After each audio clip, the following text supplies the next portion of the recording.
Hello everyone, my name is Nikhil and welcome to the channel. आज का video SSC MTS यानी multitasking staff के recruitment के regarding है। ये बहुत ही कंट्रोवर्शियल नौकरी है क्योंकि इस नौकरी के आसपास बहुत कुछ चलता है, क्योंकि इसके अंदर 7 गुना कम वैकेंसी लास्ट ईयर रजिस्टर की गई थी, जिसकी वजह से आधे से ज़्यादा बच्चे जो इसकी तैयारी करते हैं वो छोड़ के चले गए। इस साल देखते हैं क्या होता है उन बच्चों का, या फिर ऐसे बच्चों का जो इसी एग्जामिनेशन में लगे हुए हैं। 10वीं पास किसी भी छात्र के लिए सबसे बड़ी नौकरी है। सरकारी नौकरी पाने का एक बहुत ही सुनहरा मौका है जिसमें अच्छी खासी सैलरी मिलती है। सेंट्रल गवर्नमेंट की नौकरी है ये। तो आइए आज के वीडियो में डिटेल डिस्कशन करते हैं हम लोग इसी रिक्रूटमेंट के ऊपर। हर एक पॉइंट को हम लोग अच्छे से समझेंगे। एसएससी एमटीएस के बारे में डिटेल डिस्कशन करने वाले हैं, बट सबसे पहले हम लोग सैलरी ही देख लेते हैं क्योंकि इसके रिगार्डिंग बहुत सारे डाउट रहते हैं बच्चों को। तो सबसे पहले सैलरी की बात करते हैं। तो देखिए, शहरों के ऊपर डिपेंड करता है इनकी सैलरी क्या होगी क्या नहीं होगी, ठीक है। तो यहां पर आप ध्यान से देखिए क्या मैं कह रहा हूं आपको। सबसे पहले आपका बेसिक पे हो गया 18,000 रुपये। ये लेवल 1 की नौकरी है जिसका बेसिक पे यही होता है। लेवल 1 मतलब 16 लेवल की होती है सरकारी नौकरी के। लेवल 1 यानी सबसे निचला, और 16 मतलब सबसे ऊपर। जो भी चीफ होते हैं, कैबिनेट सेक्रेटरी, ऐसे पोजीशन की 16वें नंबर पे होती है। नंबर 1 यानी इससे नीचे लेवल की नौकरी होती नहीं। इससे नीचे लेवल की जो नौकरी होती है वो कॉन्ट्रैक्चुअल होती है या फिर वो नॉर्मल लेबर फोर्स होता है। सरकारी नौकरी के हायरार्की में सबसे पहली नौकरी यही है, सबसे कम आपकी सैलरी वाली नौकरी है। बट स्टिल इसकी सैलरी के ऊपर जो मिथ है वो मैं खत्म करता हूँ। कम है मतलब इतना कम भी नहीं है। 50% इसके अंदर डीए जुड़ता है, 24% और से आपके 27% के आसपास एचआरए है। यह आपका ट्रांसपोर्टेशन अलाउंसेस है। इसके अंदर मिलता है आपको ट्रांसपोर्टेशन अलाउंसेस। सैलरी के बारे में आपको बताऊं, यहाँ पे मोटा मोटी मैंने लिख दिया है, कैलकुलेशन करने का टाइम नहीं था इसलिए एग्जैक्टली नहीं लिख पाया। बट आपका रेंज मैंने दे दिया है, 33,500 से 37,500 के आसपास सैलरी है। कम होने के बाद भी इसके अंदर सैलरी अच्छी खासी है क्योंकि अभी डीए आपका बढ़ चुका है। तो एसएससी एमटीएस क्या है, बेसिकली बच्चों को नहीं पता होता है तो बता दूं। एसएससी संस्था है जो रिक्रूटमेंट लेती है। MTS multitasking staff. एसएससी जो रिक्रूटमेंट करती है, एसएससी सीजीएल सबसे टॉप यानी कंबाइंड ग्रेजुएट लेवल, ग्रेजुएशन वालों के लिए करती है। वो आपके मिनिस्ट्रीज के अंदर मिडिल मैनेजमेंट की नौकरी पकड़ते हैं। उसके बाद होता है आपका एसएससी सीपीओ, जो कि आपका पैरामिलिट्री फोर्सेस में दरोगा लेवल की नौकरी होती है, ठीक है। उसके बाद आपका होता है एसएससी सीएचएसएल, जो कि 12th पास आपकी नौकरी है। ये बेसिकली सारे मंत्रालय में क्लर्कल लेवल के काम करते हैं। उसके बाद आपका होता है एसएससी एमटीएस यानी मल्टीटास्किंग स्टाफ। मल्टीटास्किंग स्टाफ क्यों? क्योंकि बहुत सारे 300 इसके अंदर वैरायटी है कि क्या क्या काम करे होंगे, जिसमें आप ऑफिस के, आप नॉर्मल स्टाफ आप समझ के चलिए, वहाँ से लेकर के हर तरीके का काम इसके अंदर आपको करना पड़ता है।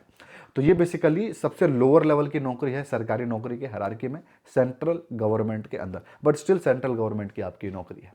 तो ये सारी चीज़ आपको आई थिंक समझ में आओगे एमटीएस के बारे में कि क्या है। आज आपने सैलरी देख ली और थोड़ा सा समझ लिया इस नौकरी के बारे में। इन सारे पॉइंट्स पे हम लोग डिस्कशन करेंगे। टॉपिक वाइज वेटेज भी देखेंगे कि इस टॉपिक से कितने क्वेश्चन आते हैं। देख लेते हैं एक बार अवेलेबल कैंडिडेट पिछले साल कितने बच्चे इस फॉर्म को भरे थे। एक्चुअली ये पिछले साल का नहीं, पिछले के पिछले साल का है। ये बताना बहुत ज़रूरी है क्योंकि पिछले साल का आप आंकड़ा सुन के भ्रमित हो सकते हो। तो 54 लाख अप्रॉक्सीमेटली, जिसकी ये संख्या बढ़ करके बाद में 55 लाख से ऊपर हो गई थी, यानी 55 लाख बच्चे इसका फॉर्म भरे थे आपका एसएससी एमटीएस का। आप देख सकते हो एक एक कैटेगरी में कितने कितने ज़्यादा बच्चे भरे थे। सबसे ज़्यादा पॉपुलर एग्जामिनेशन हो चुका था 2022 में। क्यों हो रखा था? क्योंकि बहुत ज़्यादा वैकेंसी आ रही थी। लेकिन आप देखिए 2023 में क्या हुआ। 2023 में आपका ये 26 लाख बच्चे ही भरे, जहाँ 55 लाख भर रहे थे। हर साल बढ़ते हैं, यहाँ पे कम हो गए, यहाँ पे आप देख सकते हो। और एग्ज़ाम देने के लिए भी मात्र 10 लाख बच्चे के आसपास ही पहुंचे। ये इसका रीज़न है क्योंकि पोस्ट बहुत ज़्यादा कम आई हुई थी एसएससी एमटीएस के अंदर। आपका हाँ 2022 का बता दूं, 19 लाख बच्चे तो केवल यूपी बिहार से आए हुए थे आपके। इस बार के आपके लगभग 80% बच्चे तो खाली यूपी बिहारी 2022 में आपके भर चुके थे। और ये बहुत बड़ा सवाल इस बार रहेगा कि कितने आपके टोटल पोस्ट निकलने वाला है। कोई बात नहीं, इसके अंदर भी हम लोग अंदाज़ा एक बार ले लेंगे। एक बार वैकेंसी देख लीजिए। 2023 में देखिए 1558 वैकेंसी निकली थी, थोड़ी सी बढ़ गई थी, 200 आपके आसपास बढ़ गई थी बाद में। 12,500 वैकेंसी 22 में, 21 में 7,300, 3,900 और 9,000 वैकेंसी आई थी। तो ये आज तक की सबसे कम आपकी वैकेंसी कह सकते हैं आप थी। लेकिन आपका इस साल बहुत ज़्यादा चांसेस है क्योंकि आप देख रहे हो सारी वैकेंसी। सीएचएसएल का देखा आपने, ऑलमोस्ट डबल ट्रिपल आया हुआ था लास्ट ईयर से, जो कि आपका सॉर्टिंग असिस्टेंट को हटने के बाद भी डबल ट्रिपल हुआ था, तो बहुत बड़ी बात थी। उस हिसाब से देखा जाए तो यहाँ पर हम एक्सपेक्ट कर सकते हैं कि 9,000 8,000 ऐसा फिगर भी टच कर सकता है। बट जो लग रहा है अंदाजा 5,000 से 7,000 के बीच में वैकेंसी इतनी तो मिनिमम होगी ही होगी। तो आप ये मत सोचिएगा पिछले बार के जैसा कि 1500 वैकेंसी होगी और भाग जाइएगा, भागिएगा नहीं इस नौकरी से। 5 से 7,000 की रेंज में लग रही है वैकेंसी, इस बार आएगी मिनिमम मुझे लग रहा है। और मैक्सिमम का तो आप लेके चलिए, अगर इलेक्शन वाले ईयर है कुछ भी हो सकता है, 9-10,000 15,000 कुछ भी वैकेंसी तो निकाल सकते हैं। ठीक है, 1558 की वैकेंसी आप देख सकते हो। इसके अंदर 2 तरीके की नौकरी होती है, एमटीएस की, और उसके बाद आपकी हवलदार होती है, ये मिनिस्ट्री ऑफ रेवेन्यू जो होता है उसके अंदर होती है, 360 पोस्ट वो, और 1198 पोस्ट आपका एमटीएस वाली होती है। ठीक है, काम एक ही जैसा है, कोई इसके अंदर ज़्यादा अंतर आप मत समझिएगा। ठीक है, अगर आप एमटीएस का फॉर्म भर रहे होंगे और इंटरेस्टेड होंगे मॉक टेस्ट के लिए, तो आप मेरा मॉक टेस्ट यूज़ कर सकते हो novarnikel.in पे। इसका करंट अफेयर्स आप दे सकते हो, मॉक टेस्ट अलग से दिया हुआ है, सेक्शनल टेस्ट भी दिए हुए हैं, प्रैक्टिस टेस्ट भी दिया हुआ है, और आपका सेक्शन के प्रैक्टिस सेट अलग से दिए हुए हैं, 2 अलग अलग कैटेगरीज में डिवाइडेड है। प्रीवियस ईयर पेपर को भी आप एज अ मॉक टेस्ट दे सकते हो। इसके अंदर बहुत अनलिमिटेड लगभग आप लेके चलो मॉक टेस्ट पड़े हुए हैं एसएससी एमटीएस के। मात्र 99 रुपये में आप इसको परचेज कर सकते हो, जिसमें एसएससी के सारे एग्जामिनेशन, सीएचएसएल, सीजीएल, सीपीओ सबके मॉक टेस्ट आपके खुल जाएंगे मात्र 99 रुपए में। लिंक डिस्क्रिप्शन में अवेलेबल है, novarnikel.in पे आप विजिट कर सकते हो। तो वैकेंसी कितनी निकलने वाली है मैं आपको इसके बारे में बता चुका हूँ, 5 से 7 के बीच में आपकी वैकेंसी इस बार लग रहा है। इतनी तो मिनिमम होगी ही होगी, इतनी होगी तो आप इस एग्जामिनेशन की तैयारी कर लीजिएगा। 2000 के अंडर होगी तो आप भूल जाइए, इस नौकरी को मत करिएगा तैयारी, इसके बारे में सोचना ही छोड़ दीजिए। डेट के बारे में देख लेते हैं, तो 7 मई को इसका नोटिफिकेशन निकलेगा। 7 मई से 6 जून तक आप इसका फॉर्म अप्लाई कर सकते हो। एग्जाम की बात करें तो जुलाई एंड या फिर अगस्त के फर्स्ट वीक में इसका एग्जामिनेशन होगा, और सितंबर में इसका रिजल्ट निकल जाएगा। और जो ये 6 जून को आपका फॉर्म बंद होगा, इसके बाद 7 जून से दोबारा फॉर्म खुलेगा मॉडिफिकेशन के लिए 2-3 दिन के लिए। उसके अंदर आप चेंजेस कर सकते हो, कोई फॉर्म भरते वक्त गलती हो जाएगी आपसे तो। एप्लीकेशन फीस की बात करें तो 100 रुपये यहाँ पे एप्लीकेशन फीस है, और अगर आप SC ST फिजिकली हैंडीकैप्ड या फिर वुमेन किसी भी कैटेगरी को हो तो आपके लिए भी एप्लीकेशन फॉर्म फ्री है।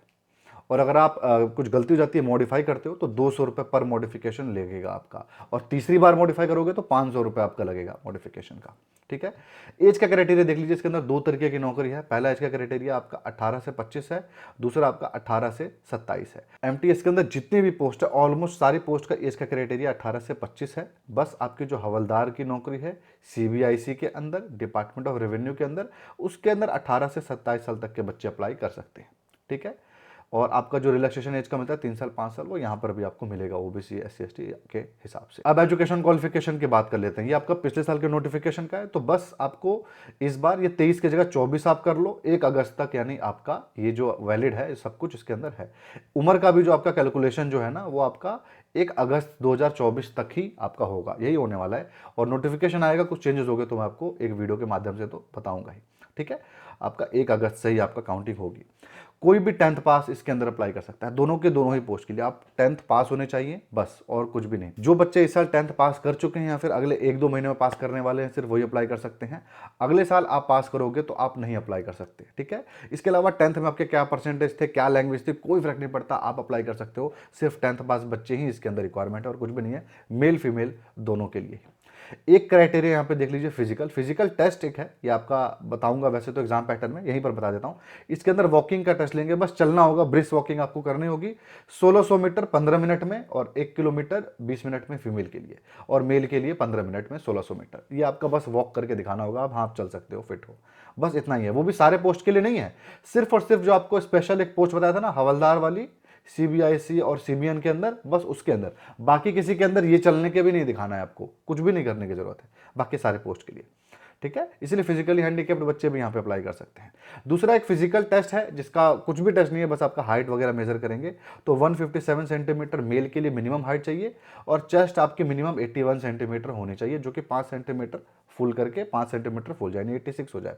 फीमेल के लिए हाइट की रिक्वायरमेंट है 152 सेंटीमीटर मिनिमम आपके यहाँ पे होने चाहिए, और वेट 48 kg फीमेल का होना चाहिए। बस यही सिंपल सी रिक्वायरमेंट है, और कोई रिक्वायरमेंट नहीं है यहाँ पे फिजिकल। ठीक है, और आपका फीमेल के लिए वेट में 2 kg का रिलैक्सेशन है आसामी गोरखा वगैरह के लिए, और आपका हाइट में 2.5 सेंटीमीटर का रिलैक्सेशन है गढ़वाली आसामी गोरखा वगैरह के लिए, या फिर शेड्यूल्ड ट्राइब मेंबर्स के लिए। ठीक है, फाइनल ईयर के बच्चे क्या अप्लाई कर सकते हैं, तो बिल्कुल नहीं कर सकते हैं। 1 अगस्त आपका कट ऑफ डेट होगा, तब तक आपका हो जाना चाहिए 10th पास, तभी आप अप्लाई कर सकते हो। ठीक है, जब आप फॉर्म भर रहे होगे तो आपसे प्रेफरेंस भी पूछेगा। देखिए ऐसे आपका प्रेफरेंस आएगा, कोड लिखा होगा, ध्यान से देखिएगा, ये फॉर्म भरते वक्त आपको बहुत हेल्प करेगा। वैसे मैं नोटिफिकेशन के वक्त भी इसको और अच्छे से बताऊंगा। आपके सामने देख सकते हो कोड लिखा होगा, यहाँ पर पोस्ट का नाम लिखा होगा, स्टेट के साथ आप देख सकते हो गोवा एमटीएस, गुजरात एमटीएस, ऐसे आपको प्रेफरेंस भरने पड़ेंगे। अनलिमिटेड स्टेट और प्रेफरेंस आप डाल सकते हो। इसके अंदर कोई स्टेट वाइज वैकेंसी तो आई हुई है, स्टेट वाइज कट ऑफ भी आता है, बट स्टेट वाइज ऐसा नहीं कि आप गुजरात वाला ही बंदा गुजराती में करेगा, ऐसा कुछ नहीं है। आप कहीं से भी अप्लाई कर सकते हो, इसके अंदर कोई टेंशन लेने की जरूरत नहीं है। तो ये आपके सामने है, एग्जांपल में दिखा देता हूँ। देखिए ऐसा आएगा प्रेफरेंस भरने के लिए, यहाँ पर आपको कोड डालते रहना है। ये आपका प्रेफरेंस है, यहाँ से 1 आपने सपोज करो यहाँ 32 डाल दिया, ये आपका पहला प्रेफरेंस हो गया। ऐसे ही होना है, यहाँ क्वालिफिकेशन डाल दी, यहाँ पे आपका अदर क्वालिफिकेशन डाल दिया, बस आपका ऐसे ही फॉर्म को अप्लाई करना है। प्लीज़ आप चैनल को सब्सक्राइब कर दो यार, वीडियो को भी लाइक कर दो, कुछ फायदा मिल रहा होगा तो। एग्जाम पैटर्न देख लेते हैं, फिर क्या प्रोसेस से गुजर के आपकी नौकरी लगने वाली है। तो देखिए यहाँ पे प्रीलिम्स एग्जामिनेशन होगा और फिजिकल टेस्ट होगा, सिर्फ एक ही एग्जामिनेशन होगा। प्रीलिम्स एग्जामिनेशन के भी आधे एग्जामिनेशन में आपका नेगेटिव मार्किंग नहीं है, ठीक है। और 1/3 नेगेटिव मार्किंग है, वो भी ऐसे टॉपिक पे जो कि तुक्का मारेंगे बच्चे, इसलिए उन्होंने लगा दिया, वरना नहीं लगाते ये लोग भी, ठीक है। आइए देख लेते हैं। यहाँ पर आप देखिए, सबसे पहली बात, जो भी इसका एग्जामिनेशन है वो 13 अलग अलग भाषाओं में अवेलेबल है, हिंदी और इंग्लिश को छोड़ करके। हिंदी इंग्लिश तो आपका हो गया, उसके अलावा आसामी, कोंकणी, कन्नड़, गुजराती, आप सब दिख रहा होगा, इन सारी भाषाओं में आप पेपर दे सकते हो, सबका ऑप्शन अवेलेबल है, जो कि बहुत ही खूबसूरत बात है यहाँ पे, ठीक है। बस इंग्लिश लैंग्वेज को छोड़ करके। अब आप देखिए यहाँ पे मैथ का कोई आपका पार्ट हो गया और रीजनिंग का पार्ट हो गया। यहाँ पर तुक्का बच्चे मार भी देगा तो गलत ही निकलता है, इसीलिए यहाँ पर इन दोनों के अंदर नेगेटिव मार्किंग नहीं है। 20-20 क्वेश्चन है, एक क्वेश्चन 2 मार्क्स का है, तो आपके 60-60 मार्क्स के हैं। 45 मिनट्स आपको यहाँ पर मिलेगा, ठीक है। ये आपका एक साथ खुलेगा सेक्शन 1, उसके बाद बंद हो जाएगा, फिर आपको 45 मिनट्स के लिए सेक्शन 2 खुलेगा, एक ही दिन ये पेपर होगा। सेक्शन 2 के अंदर जो बच्चे तुक्का ना मारे जनरल अवेयरनेस और इंग्लिश के अंदर, इसलिए इसके अंदर नेगेटिव मार्किंग कर दी गई है। इसके अंदर 25-25 क्वेश्चन है 75 नंबर के, और 45 मिनट आपको टोटल यहाँ पे टाइमिंग मिलेगी। यहाँ पे भी तो इसके अंदर टाइम का कंस्ट्रेंट नहीं है, टाइम अच्छा खासा मिलता है। पेपर का लेवल बहुत ही इसका आसान हुआ करता था, बट जनरल अवेयरनेस का ऐसा लेवल कर दिया 2023 में कि भाई बच्चों की हालत खराब हो गई थी। तो जनरल अवेयरनेस अब आपको पढ़ना पड़ेगा अच्छे से। बाकी इन 3 का बताऊं तो मुझे नहीं लगता कि अच्छा का लेवल आता है, बहुत नॉर्मल लेवल का पेपर होता है, आराम से पास किया जा सकता है। और स्पेशली बात आपका यहाँ पर है किसी भी भाषा में आप यानी तमिल में दे सकते हो, तो बहुत अच्छी बात है। एक इंग्लिश का पेपर ही बस आपको है, बाकी तो आप सब में दे सकते हो। यहाँ पे ऐसा कुछ नहीं है कि आपको जनरल अवेयरनेस में या फिर इंग्लिश में मिनिमम मार्क्स चाहिए, ऐसे इंडिविजुअली पास नहीं होना है। बस इस सेक्शन 1, 2 जैसे ये वाला इस सेक्शन में ही आपके 5 नंबर आ गए, ऐसा भी नहीं होना चाहिए, फेल कर देंगे फिर आपको ये लोग, ठीक है। लेकिन यहाँ पे आपका इंडिविजुअली कोई कट ऑफ नहीं है, सेक्शन वाइज आपको पास करना है, लेकिन इंडिविजुअली यहाँ पे कोई कट ऑफ नहीं है। किताबों के बारे में मुझे लग रहा है हम बाद में बात करेंगे, है ना, जब आपका मेन आएगा। किताबों के बारे में वैसे मैं आपको बता चुका हूँ, जब आपका नोटिफिकेशन निकलेगा ना, उस वीडियो में हम लोग किताबों के बारे में बात करेंगे। मॉक टेस्ट के बारे में आपको बता ही चुका हूँ कि आप चाहो तो परचेस कर सकते हो, 99 रुपये में सारा एसएससी का मॉक टेस्ट आपको मिल जाएगा, सारे एग्जामिनेशन का। सिलेबस को देख लेते हैं एक बार। सिलेबस यहाँ पे बहुत सिंपल, आपका ये सिलेबस है और इसके बाहर से कुछ नहीं आने वाला। एसएससी का टिपिकल सिलेबस जो होता है वही है, कोई इसमें बड़ी बात नहीं है। अब हम लोग देख लेते हैं टॉपिक वाइज मार्किंग क्या एसएससी का, आपका एमटीएस का टॉपिक वाइज मार्किंग था लास्ट ईयर, थोड़ा सा बहुत चेंजेस वगैरह देखे थे उसके अंदर। न्यूमेरिकल एबिलिटी का आप देख लो। न्यूमेरिकल एबिलिटी के अंदर नंबर सिस्टम 3 से 4 क्वेश्चन है आपके, स्पीड टाइम एंड डिस्टेंस 1 से 2 क्वेश्चन है, प्रॉफिट एंड लॉस 2 से 3 क्वेश्चन है। आप देख सकते हो अलग अलग शिफ्ट के हिसाब से यहाँ पर रेंजेस बने हुए हैं, और ये सारा आपका है न्यूमेरिकल एबिलिटी का। इसके बारे में डिटेल डिस्कशन करेंगे, आप लोग कमेंट करते हो स्ट्रैटेजी बनाने के लिए, तो इसके ऊपर डिटेल डिस्कशन हम लोग जरूर करने वाले हैं। तो न्यूमेरिकल एबिलिटी का आपका ये पेपर है, जिसको मैथ क्वांट कुछ भी बोल लो आप। उसके बाद आपका रीजनिंग का है। रीजनिंग का अभी आपका टिपिकल आपका जो एसएससी का होता है सेम वैसा ही है, वर्बल नॉन वर्बल मिक्स है आपका। मैट्रिक्स का question, word formation, missing number, मतलब इसके अंदर तो आपके फुल मार्क्स आने चाहिए। रीजनिंग के अंदर तो एकदम फिक्स क्वेश्चंस आते हैं, कोई चेंजेस नहीं होते हैं। ये आपका हो गया missing number, classification, verbal non verbal, सब कुछ वैसे ही आपका आता है। जो ये पैटर्न है ना, इसमें कोई चेंज नहीं होने वाला। जो आपका पैटर्न है इसके अंदर कोई चेंज नहीं होने वाला, एग्जैक्टली सेम आपका एग्जामिनेशन में आने वाला है, ठीक है। मैथ के अंदर फिर भी थोड़ा 19-20 चलता है। इंग्लिश के अंदर भी कोई चेंजेस नहीं होने वाले। आपके सामने spotting error, fill in the blank, synonyms, antonyms, spelling error, idioms, phrases, one word substitution, ये सारे टॉपिक से आपके क्वेश्चंस आएंगे, और संख्या मैंने आगे लिखी हुई है। जनरल अवेयरनेस जो आपका है इसके अंदर थोड़ा सा वो है, करंट अफेयर्स जो है आप लेके चलिए, इस बार 4 से 5 क्वेश्चन आने के चांसेस हैं, ऐसा इस बार मुझे लग रहा है। करंट अफेयर्स को आपको प्रेफरेंस में रखना है, हटाइएगा नहीं प्रेफरेंस से यहाँ पर इसको देख करके। बाकी आपका स्टैटिक पार्ट जो है वो ऑलमोस्ट इतना ही रहेगा। आपका इसके अंदर साइंस का भी पार्ट पढ़ना ज़रूरी हो जाता है, क्योंकि इसके अंदर बायोलॉजी, केमिस्ट्री, आपका फिजिक्स, ये पार्ट बहुत इंपॉर्टेंट हो जाता है स्कोर करने के लिए। इसी से आपका समझ के चलिए डिसाइड होगा, क्योंकि जनरल अवेयरनेस के बाकी के टॉपिक बहुत टफ आ गए थे, यही पार्ट बल्कि आसान आए थे 23 के पेपर में। ठीक है। कंप्यूटर तो बहुत ईजी आता है, इसके अंदर कोई डाउट ही नहीं है। ये आपका हो गया टॉपिक वाइज मार्किंग जो मैं आपको बता चुका हूँ। कट ऑफ देख लेते हैं, कट ऑफ आखिर क्या था। कट ऑफ के अंदर बहुत अच्छा खासा नाटक है। आपको कट ऑफ देख के डर लगेगा। सबसे पहले आप देख लो, ये 141 मार्क्स आपका ऑल इंडिया एक एवरेज आप लेके चलिए। बिहार का जैसे 140 है, आसाम का 127 है। क्या ये कट ऑफ मार्क्स थोड़ा ज़्यादा नहीं लग रहा आपको? बहुत ज़्यादा है, ये बहुत ज़्यादा कट ऑफ मार्क्स है। और ये आपका कौन से वाले पोस्ट के लिए? 18 से 25 साल वाले पोस्ट के लिए। एक बात ध्यान से सुनिएगा, पिछले साल बच्चे बहुत कम अप्लाई किए थे, उसके पिछले साल के आधे अप्लाई किए थे, फिर भी कट ऑफ ऑलमोस्ट डबल चला गया कंपटीशन कम होने के बावजूद। क्यों? क्योंकि पोस्ट जो है वो 7 गुना कम हुई, कंपटीशन तो बस आधा हुआ और पोस्ट 7 गुना कम हो गई आपकी। तो आपका कंपटीशन कम नहीं हुआ, बहुत ज़्यादा बड़ी संख्या में कंपटीशन आया आपके पास। तो यहाँ पर कट ऑफ देखने को, जहाँ 100 को कभी टच नहीं किया था कट ऑफ, हमेशा 90s में 70s 80s में रहता था, यहाँ कट ऑफ 140, मतलब इम्पॉसिबल कट ऑफ था ये। समझ के चलिए वो बच्चे जो, ये बच्चा ज्वाइन भी नहीं किया होगा, मैं आपको बताऊं तो इनके वेटिंग लिस्ट के बच्चे ज्वाइन किए होंगे, क्योंकि ये बच्चा वैसे भी सीजीएल क्रैक कर लेगा या सीजीएल भी क्रैक कर लेगा, इतनी ज़्यादा स्कोर कर रहा है एमटीएस में। तो समझ में आ रहा है आपको? तो ये आपका बेसिक चीज़ है यहाँ पे। इस बार अगर 5000 से ऊपर पोस्ट आती है तो आपको बिल्कुल भी डरने की जरूरत नहीं है, कट ऑफ आपका हिसाब से रहेगा। अगर इतनी ही पोस्ट आती है 2000 अप टू 2000, तो आप समझ के चलिए कि तैयारी छोड़ दीजिए। तैयारी करके फ़ायदा नहीं है। अगर आप नए बच्चे हो तो दूसरे एग्जामिनेशन को भी पकड़ लीजिए, क्योंकि फिर आप समझ के चलिए भरोसा इस एग्जामिनेशन से भी उठ रहा है, जैसे मेरा सीएचएसएल से उठ चुका है नंबर ऑफ पोस्ट कम होने की वजह से। तो ये हो गया आपका अनरिजर्व्ड सीट्स, आप देख सकते हो। और सारी की सारी आपके कैटेगरी वाइज देख लो यार, 100 से कम कट ऑफ तो यार शेड्यूल ट्राइब तक में नहीं है, शेड्यूल कास्ट में भी नहीं है, कहीं नहीं है। समझ रहे हो? बहुत ज़्यादा कट ऑफ है आपका। 90 तक कट ऑफ नहीं जाता था, आप सोच लो। 18 से 27 वालों का कट ऑफ देख लो, बिहार का इसमें भी 141 कट ऑफ आया हुआ है, 129 है। आप देख सकते हो 128 हरियाणा का है, हिमाचल प्रदेश 129। तो ये आपका कट ऑफ है। ये 18 से 27 वाला आपका जो एज ब्रैकेट है, ये उसका कट ऑफ है। ऑलमोस्ट दोनों का कट ऑफ सेम ही है। तो ये आपके सामने कट ऑफ, जो कि बहुत ही ज़्यादा डरावना है। क्या एक से ज़्यादा पोस्ट के लिए अप्लाई कर सकते हैं? बिल्कुल अनलिमिटेड पोस्ट के लिए अप्लाई कर सकते हो, डिफरेंट सीट से भी अप्लाई कर सकते हो आप, और फाइनल ईयर के बच्चे यहाँ पे नहीं अप्लाई कर सकते हैं। तो थोड़ा सा डरने मत, नोटिफिकेशन आने दीजिए, पोस्ट को देख लेते हैं। तैयारी आप अभी से स्टार्ट कर दीजिए, मैंने आपको चीज़ें बता दी हैं, आपके दिमाग में फिक्स होगा। हाँ, अगर आप एसएससी की किसी भी नौकरी की तैयारी करते हो तब तो आपको बिल्कुल इसको भी देना है, इसकी भी तैयारी करिए, क्योंकि वो तो साथ में है। आपकी इसकी तैयारी करो, चाहे सीजीएल की तैयारी करो, सीपीओ की करो, एक ही बात है। इसके अंदर तो बल्कि आसान क्वेश्चन आएंगे, आपका प्रैक्टिस भी हो जाएगा, कंपटीशन फेस कर लोगे, बहुत अच्छी बात है। 100 रुपये का ये मॉक टेस्ट, मेरे 99 रुपये का मॉक टेस्ट है, जो आपको सीखने को नहीं मिलेगा ना, वो 100 रुपये का फॉर्म भर दोगे तो सीखने को मिल जाएगा।